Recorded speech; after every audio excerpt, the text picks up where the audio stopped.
mean, I know a lot of people are kind of turned off by Colby because of his, kind of the smack talk and such. And I know a lot of people are just kind of want to root against him, because of that.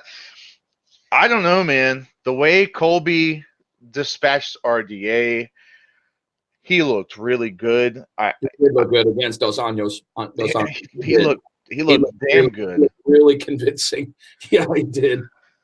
God, I don't know, man. I don't know if I think Colby takes it, man. And this is hard, this is tough, right? Because I'm a huge Robbie Lawler fan, right? But I don't know. I'm that's a tough one. That's really a tough one because I think Colby is just, I think he's on a tear right now, and I think he's so hungry. I think he wants that belt so bad he can taste it. And I think that he knows that he's got this, as long as he gets through Lawler, because Dana White said he's getting the title shot. No matter what.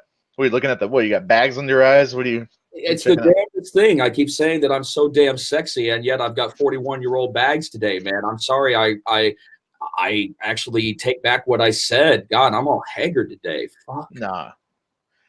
No, you're good. Sorry about that. But no, I understand what you're meaning on that, man, because you know what?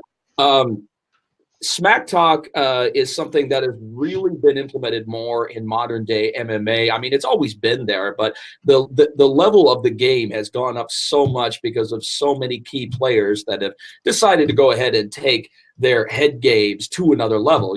I mean, perfect example, see, like I said, I'm getting older, so I'm actually getting forgetful. Conor McGregor and Khabib took it to an absolute different plateau. But the problem with that is that it took it to an unnecessary plateau where you started bringing in unnecessary elements of smack talk, talking about the dude's father, talking about the dude's religion. When you're a devout Muslim like that, especially in that part of the world, that is an incredible insult. And it's totally unnecessary because it has nothing to do with his character, and it has nothing to do with the outcome. It's going to have nothing to do with either the beginning or the outcome of the fight. Right. So I figured, why throw that out there? I mean, I know why you're doing it, so that, more smack talk equals more tickets, equals more sales, equals more money. And I totally understand that. But I don't think Colby's smack talk has gone to that level. He's not quite inappropriate as of yet because, he's on a gravy train right now after that, after that fight against Dos Anjos. I mean, I can totally understand, him having a whole bunch of momentum moving into facing, a former middleweight champion, like Robbie Lawler. But you know what? You also have to remember that Robbie Lawler is no stranger to wars inside the cage. And that's where I think he has a little bit of an edge over Colby. Colby's had some good wars, but he ain't had nothing like Robbie Lawler has. And Robbie was able to stand there and smile back.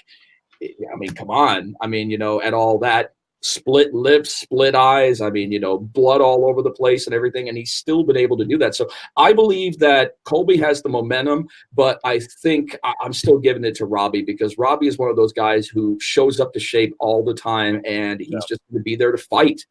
But it's going to be a good fight, win, lose, or draw for either one. I think, honestly, the MMA fans are really looking forward to this one. I think so. And I think in terms of it being such a good fight, I think you're right, man. I think regardless of who wins, maybe even people are kind of sleeping on it a little bit, right? I really think so. I think it's going to be a war. I think you're right. I think what we're going to see, I think this is going to be the reality of the fight in my eyes. Is what I think it's going to happen.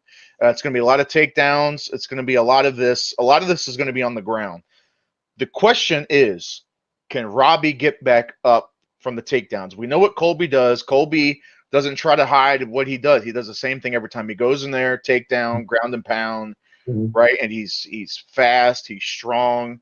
He's abnormally, like, you look at him and you're like, yeah, okay, he's in shape. But then, like, the way he was manhandling RDA, who's, he's black belt jiu-jitsu, right? Like the way he was manhandling him, it was almost freaky. He was making it look easy. Yeah. I was amazed at that. I remember watching that fight, and I'm just saying to myself, what the hell? Where did this kind of a game come from? I mean, I always know that Colby had game, but RDA, man. I mean, no, I mean, he's a black belt hunter. He's the kind of guy, who takes it in the grappling tournaments, man. He's no stranger to those tournaments. That's for damn sure. And to see Colby, improve his ground game as much as he has, and it's leaps and bounds. It's leaps and bounds what it was when he first started off in the UFC. So dude, like I said, I'm excited. I think that that's going to be one of the go-to fights of the summer.